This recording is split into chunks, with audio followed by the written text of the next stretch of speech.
alle afknijs. Het monster van Veetje Venne is juist een jongen van de allereerste keer vijf naar de camera. Een passant, die is tussengas, die in het bos van Veetje Venne onderin weer, zei het monster rennen. De man die een camera bij hem hier, bedacht hem zelfs in moment. En gaat doen het monster filmen. Wij zullen nu naar de opnamemachine. Dit is tussengas, en nu het Mario in de boom die verkocht had.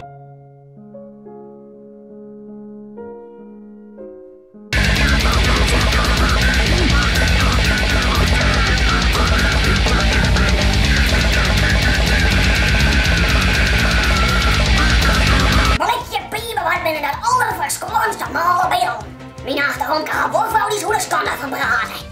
Dit baan had vanzelfs een soort moeite veroorzaken. Zowel in Veetje Venne als in het bos dat vlak bij. U zit verslagjouwer Henk Oorschotting, die zit op het goed is in het bos van Veetje Venne. En als het goed is, had ik de mondhuis te steken in de beelden maar gehad. Klopt het tot Henk? Ja, dat klopt wat. Hij staat jullie uit. Jongen. Ik ga met mijn camera bij ons filmpje weg en dan ga ik een monster op de camera houden. Bliksem, weer eng. Hij is heel eng. Oh, bliksem. En even, jongen. Hier ergens in deze omkrieten hier. Bliksem, ik moet net voorbij komen. Zeg hè? Nou, ik heb mijn oude gauw even om deze studio te heen. Hier dan, Henk Oorschotting.